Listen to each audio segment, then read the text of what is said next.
നമ്മുടെ രാജ്യത്തിൻ്റെ പാർലമെൻറ്റിനെ കണ്ട് ലോകം മൊത്തം ഉള്ള ആൾക്കാർ ചിരിക്കുകയാണ് എന്നുള്ള ഒരു പരാമർശമുണ്ട്. വെളിയിൽ കുറേ ആൾക്കാർ അതിനെക്കുറിച്ച് സംസാരിക്കുന്നുണ്ട്. ഇപ്പോൾ എന്തുവാണ് കാരണം എന്ന് നോക്കുകയാണെങ്കിൽ, നമ്മുടെ leader of opposition party LOP പുള്ളി രാഹുൽ ഗാന്ധി എന്ന് പറയുന്ന വ്യക്തി, പുള്ളിയുടെ വളർച്ച കണ്ടിട്ട് പുള്ളി ഇത്രയ്ക്കും ഭയങ്കരമായിട്ട് സംസാരിക്കും എന്നൊന്നും BJP പ്രതീക്ഷിച്ചില്ല. BJPയുടെ നേതാക്കൾക്കുള്ള ഇപ്പോഴത്തെ ഒരു പ്രശ്നം എന്ന് പറഞ്ഞാൽ, കാരണം 10 വർഷം അവർ ഭരണത്തിലുണ്ടല്ലോ, 10 വർഷമായിട്ട് അവരാണ് നമ്മുടെ ഇന്ത്യ മഹാരാജ്യത്തെ ഭരിച്ചുകൊണ്ടിരിക്കുന്നത്. അവർ കുറേ നല്ല കാര്യങ്ങൾ ചെയ്തു എന്നൊക്കെയാണ് അവർ പറയുന്നത്. പക്ഷേ കോൺഗ്രസ് പറയുന്നത് നിങ്ങളൊന്നും ചെയ്തിട്ടില്ല എന്നാണ്, ഓപ്പോസിറ്റ് പാർട്ടീസൊക്കെ പറയുന്നതാണ്. പക്ഷേ അതെന്താണെങ്കിലും അങ്ങനെ നിൽക്കട്ടെ. ഈ ഒരു സമയത്തിൽ, ഈ ഒരു സന്ദർഭത്തിൽ, വേളയിൽ നമ്മുടെ ബഡ്ജറ്റ് എല്ലാവരും കണ്ടു കാണും. ഭയങ്കര രസമാണ് ബഡ്ജറ്റ്. ഈ ബഡ്ജറ്റിൻ്റെ ഇടയിൽ വേറെ ഒരു പരിപാടിയുണ്ട്. ഹൽവ ഉണ്ടാക്കുക, ഹൽവ ഉള്ള ആൾക്കാർക്കൊക്കെ വിതരണം ചെയ്യുക എന്ന് പറയുന്ന ഒരു പരിപാടിയുണ്ട്. അത് ഫൈനാൻസ് മിനിസ്റ്ററാണ് ചെയ്യുന്നത്. ഈ ഹൽവ ഫംഗ്ഷനിൽ 20 ആൾക്കാരാണ് ഈ ബഡ്ജറ്റ് റെഡി ചെയ്ത്, 20 ഓഫീസേഴ്സാണ് ബഡ്ജറ്റ് റെഡി ചെയ്ത് എന്നാണ് രാഹുൽ ഗാന്ധി പാർലമെൻറ്റിൽ പറയുന്നത്. അപ്പോൾ ഈ 20 ആൾക്കാരിൽ 1-2 ആൾക്കാരെ കണ്ടുണ്ടെന്ന് തോന്നുന്നു, SC ST പിന്നെ OBC. ആ ആൾക്കാരെ ഒന്നും ഫോട്ടോ എടുക്കുമ്പോൾ ആൾക്കാരെ ഒന്നും ഇൻക്ലൂഡ് ചെയ്തില്ല എന്നും പറഞ്ഞുകൊണ്ട് പുള്ളി ബഡ്ജറ്റ് സെഷനിൽ ഒരു പ്രശ്നം വെച്ചു. കാരണം ഇപ്പോൾ ഒരു വലിയൊരു പ്രശ്നമാണല്ലോ ജാതി ജൻഗണന. ഓരോ ജാതി, ഓരോ കാസ്റ്റായിട്ട് നമുക്ക് സെൻസസ് വേണം എന്നുള്ള ഒരു സംഭവമുണ്ട് ഇപ്പോൾ. അപ്പോൾ അതിനെ കൂടുതൽ പുഷ് ചെയ്യുന്ന പാർട്ടി എന്ന് പറഞ്ഞാൽ കോൺഗ്രസ്സാണ്. കോൺഗ്രസും ഈ opposite party India Gathbandhan, India alliance. അപ്പോൾ അതിൽ പ്രശ്നമെന്ന് പറഞ്ഞാൽ, രാഹുൽ ഗാന്ധി വന്നിട്ട് ഇങ്ങനെ കുറേ കാര്യങ്ങൾ ഈ പാർലമെൻറ്റ് സെഷൻ തുടങ്ങിയപ്പോൾ നിങ്ങൾ ശ്രദ്ധിച്ചു കാണും. ശിവൻ്റെ കാര്യവും മറ്റേ വിഷ്ണുവിൻ്റെ കാര്യവും ചക്രവ്യൂഹവും അതും ഇതും ദുര്യോധനും, ഇങ്ങനെ കുറേ കാര്യങ്ങൾ പുള്ളി വന്ന് പറയുന്നുണ്ട്. അപ്പോൾ ഇതൊന്നും ഇവർക്ക് അംഗീകരിക്കാൻ പറ്റില്ല. കാരണം എന്താണെന്ന് വെച്ചാൽ, രാഹുൽ ഗാന്ധിയുടെ അമ്മ ഇറ്റലിക്കാരിയാണ്. നിൻ്റെ അപ്പൻ ഇന്ത്യൻ ആണെങ്കിലും നിൻ്റെ അമ്മ ഇന്ത്യൻ അല്ലല്ലോ, ഒരു ക്രിസ്ത്യാനിയായിരുന്നല്ലോ എന്നുള്ള ഒരു സംഭവമൊക്കെയാണ്. അപ്പോൾ അതിൽ ഏറ്റവും കൂടുതൽ രോഷം കൊള്ളുന്ന കുറച്ച് ആൾക്കാരുണ്ട്. ഒന്ന് അമിത് ഷാ ജി, പിന്നെ അനുരാഗ് ഠാക്കൂർ ജി, പിന്നെ സ്മൃതി ഇറാനി ഇപ്പോൾ പാർലമെൻറ്റിൽ ഇല്ല, അതുകൊണ്ട് അത്രയും സമാധാനമുണ്ട്. നമ്മുടെ അനുരാഗ് ഠാക്കൂർ ഇന്നലെ ഒരു ഡയലോഗ് പറഞ്ഞു. ഇന്നലെ പുള്ളി ബഡ്ജറ്റിനെ കുറിച്ച് സംസാരിക്കാൻ നേരത്ത് പുള്ളി ബഡ്ജറ്റ് ഭയങ്കര നല്ലതാണ്, അതാണ് ഇതാണ് എന്നൊക്കെ പറഞ്ഞിട്ട് പുള്ളി പറഞ്ഞതെന്ന് പറഞ്ഞാൽ, അവൻ്റെ ജാതി എന്താണെന്ന് അറിയാത്തവനൊക്കെയാണ് ജാതിയെക്കുറിച്ച് സംസാരിക്കുന്നത്. പിന്നെ പുള്ളി പറഞ്ഞതെന്ന് പറഞ്ഞാൽ, കമൽ എന്ന് പറഞ്ഞു കഴിഞ്ഞാൽ താമര, ഈ താമരയെ കണ്ടു കഴിഞ്ഞാൽ ചക്രവ്യൂഹം പോലുണ്ട് എന്ന് രാഹുൽ ഗാന്ധി അതിന് മുമ്പേ സംസാരിച്ചായിരുന്നു. അപ്പോൾ ചക്രവ്യൂഹത്തിനകത്ത് നമ്മളെയൊക്കെ പെടുത്തുകയാണ് BJP. അങ്ങനെ ഞങ്ങൾ പെടില്ല, ഞങ്ങൾ അതിൽ നിന്ന് ഈ രാജ്യത്തിനെ പുറത്ത് കൊണ്ടുവരും എന്നാണ് രാഹുൽ ഗാന്ധി പറയുന്നത്. അപ്പോൾ അതിന് ഭയങ്കര പ്രശ്നമായി. അത് ഇങ്ങനെ അവർക്ക് ശരിക്കും കൊണ്ടു എന്നൊക്കെയാണ് രാഹുൽ ഗാന്ധി പറയുന്നത്.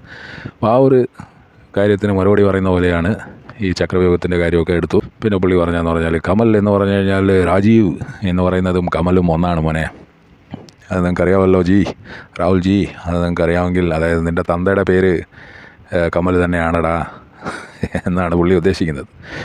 അതുകൊണ്ട് കമലിനെ തൊട്ട് കളിക്കുമ്പോൾ, കമലിനെ കുറിച്ച് സംസാരിക്കുമ്പോൾ നീ സൂക്ഷിച്ച് വേണം സംസാരിക്കാൻ എന്നൊക്കെയാണ് അനുരാഗ് ഠാക്കൂർ പറഞ്ഞത്. അത് കഴിഞ്ഞിട്ട് പുള്ളിയുടെ വായി നീ ഒരു വാക്ക് വീണു. പുള്ളി പറഞ്ഞതെന്ന് പറഞ്ഞാൽ, അവൻ്റെ ജാതി എന്താണെന്ന് അറിയാത്തവനൊക്കെയാണ് ഇപ്പോൾ ജാതിയെക്കുറിച്ച് സംസാരിക്കുന്നത്, ഓരോ ജാതിക്കും കണക്കെടുക്കണം എന്നൊക്കെ സംസാരിക്കുന്നത് എന്നൊരു ഡയലോഗ് പറഞ്ഞു. ഇതോടെ കൂടെ പാർലമെൻറ്റിൽ ഔട്ട് പൊട്ടിയ പോലെ, ബോംബ് പൊട്ടിയ പോലെ, ഭയങ്കര സൗണ്ട്, ഭയങ്കര ഒച്ചയും ബഹളം. സ്പീക്കറായിട്ടിരുന്ന വ്യക്തിക്കാണെങ്കിൽ ആരെ സപ്പോർട്ട് ചെയ്യണമെന്ന് പുള്ളിക്ക് ഒരു നിശ്ചയമില്ല. എന്താണെന്ന് വെച്ചാൽ, ഈ ജാതിയെക്കുറിച്ച് പറഞ്ഞത് ശരിക്കും മോശപ്പെട്ട ഒരു കാര്യമാണ്. അതിപ്പോൾ BJPക്കാരോട് ചോദിച്ചാലും, ലീഡേഴ്സ് എന്നാണെങ്കിലും പാർലമെൻറ്റിലൊക്കെ പറയും, അത് തെറ്റായിപ്പോയി, അതങ്ങനെ പറയാൻ പാടില്ലായിരുന്നോ എന്നേ പറയത്തുള്ളൂ. പക്ഷേ രാഹുൽ ഗാന്ധിയെക്കുറിച്ച് പറഞ്ഞുകൊണ്ട് അവർ അതിനെക്കുറിച്ചൊന്നും പറയില്ല. അതിങ്ങനെ അവർ മിണ്ടാണ്ടേയും കേൾക്കാത്ത പോലെയൊക്കെ അഭിനയിച്ച് കളയും. അവരുടെ പിന്നെ അറിയാമല്ലോ. അപ്പോൾ എന്താണെങ്കിലും പുള്ളിയുടെ ഡയലോഗ് ഞാൻ ഇവിടെ വെക്കാം, നിങ്ങൾ കേട്ട് നോക്ക്. OBC की बात, जनगणना की बात बहुत की जाती है. माननीय सभापति जी, जिसकी जात का पता नहीं वो गणना की बात करता है. എന്താണ് ഭായി ഇത്? എന്തോ വർത്താനമാണ്. ഒരു മെമ്പർ ഓഫ് പാർലമെൻറ്റിന് ചേരുന്ന ഒരു വർത്താനമാണോ പുള്ളി പറഞ്ഞത്? അനുരാഗ് ഠാക്കൂർ ജി, ക്യാ ഹെ ജി, ആപ്നെ ക്യാ ബോൽ ദിയാ. അതിനെക്കുറിച്ച് രാഹുൽ ജി പുള്ളി എണീറ്റിട്ട് പുള്ളി പറഞ്ഞു, പുള്ളി എന്നെ ഇൻസൾട്ട് ചെയ്യുന്നുണ്ട്, നിങ്ങളെല്ലാവരും എന്നെ ഇൻസൾട്ട് ചെയ്യും, എനിക്കറിയാം, നിങ്ങൾ ഇൻസൾട്ട് ചെയ്തോളൂ, നിങ്ങൾ സന്തോഷമായിട്ട് നിങ്ങൾ സന്തോഷിക്കൂ, ഞാനത് സന്തോഷപൂർവ്വം ഏറ്റുവാങ്ങും. പക്ഷേ ഒരു കാര്യം ഓർത്ത് വെച്ചോളൂ, ഞാൻ ഈ ജാതി ജൻഗണന എന്ന് പറയുന്ന സംഭവം, അർജുനന് മീനിൻ്റെ കണ്ണാണ് കണ്ണ് മാത്രമേ കാണുന്നുള്ളൂ എന്നുള്ള സംഭവം ഉണ്ടല്ലോ.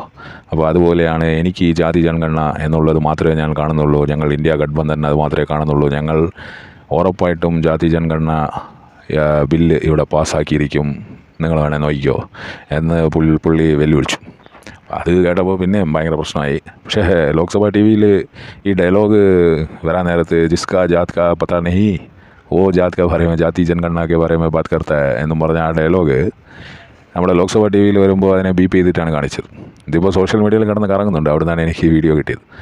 ഇത് പുള്ളി പറഞ്ഞത് വളരെ മോശപ്പെട്ട ഒരു കാര്യമാണ് എന്നാണ് എനിക്ക് തോന്നുന്നത്. എൻ്റെ ഒരു പേഴ്സണൽ അഭിപ്രായത്തിൽ അതാണ്. നിങ്ങൾക്കും അങ്ങനെ തോന്നുമായിരിക്കും. പക്ഷേ BJP സപ്പോർട്ടറാണെങ്കിൽ അങ്ങനെ തോന്നില്ല. അവന് ആവശ്യമാണ്.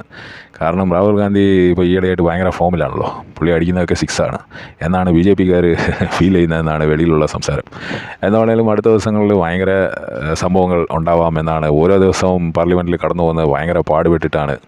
പ്രൈം മിനിസ്റ്റർ പിന്നെ അങ്ങനെ വരാറില്ല പാർലമെൻറ്റിലേക്ക്. നമ്മുടെ അമിത്ഷാജിയാണ് ഇരുന്ന് ഇതൊക്കെ കേൾക്കാൻ വിധിക്കപ്പെട്ട വ്യക്തി. അപ്പോൾ പുള്ളിക്ക് ഇതൊന്നും സഹിക്കില്ല. പുള്ളി ഭയങ്കര കുറച്ച് അറഗൻ്റായിട്ടുള്ള ഒരു വ്യക്തിയാണെന്നാണല്ലോ ആൾക്കാരൊക്കെ പറയുന്നത്.